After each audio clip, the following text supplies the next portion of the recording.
Assalamualaikum warahmatullahi wabarakatuh. Perkenalkan, nama saya Radit Al-Sabil dari kelas 12 IPA 1, akan memberikan materi mengenai replikasi DNA. Apa sih replikasi DNA itu? Replikasi DNA adalah proses di mana molekul DNA digandakan, sehingga setiap sel baru yang terbentuk di dalam tubuh kita memiliki salinan lengkap dari materi genetik yang sama.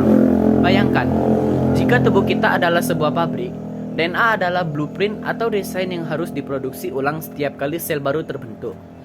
Adapun beberapa langkah dalam replikasi DNA. Di antaranya, yang pertama ada pemisahan heliks DNA. Proses dimulai dengan pemisahan dua untai DNA yang saling melilit. Enzim yang disebut helikase berfungsi untuk memecah ikatan hidrogen antara pasangan nitrogen, membuka heliks DNA seperti resleting yang terbuka. Yang kedua, pembentukan rantai baru. Setelah DNA terpisah, enzim lain yang disebut DNA polimerase mulai bekerja. Ia membangun rantai dengan menambahkan nukleotida yang sesuai dengan untai tempat yang sudah ada. Misalnya, jika ada basa A di untai template, maka DNA di polimerase akan menambahkan T di rantai baru. Yang ketiga, perbaikan dan penyelesaian. Selama proses ini ada juga beberapa enzim seperti ligase yang berfungsi untuk menyambungkan potongan-potongan kecil DNA pada untai yang lebih lambat. Seluruh proses ini juga dilengkapi dengan mekanisme pengecekan untuk memastikan tidak ada kesalahan dalam salinan DNA. Kenapa sih replikasi DNA penting? Karena replikasi DNA adalah dasar bagi kehidupan.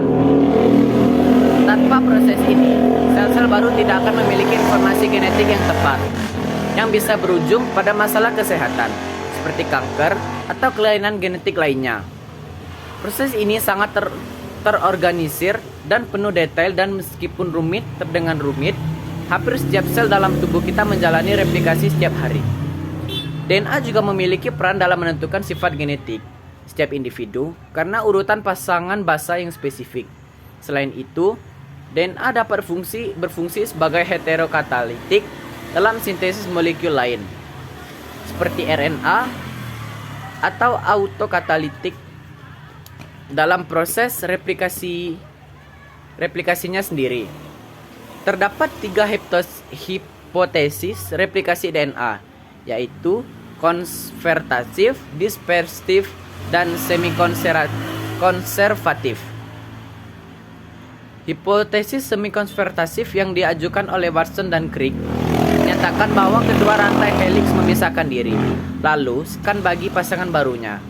Hipotesis ini didukung pada bakteri Escherichia coli.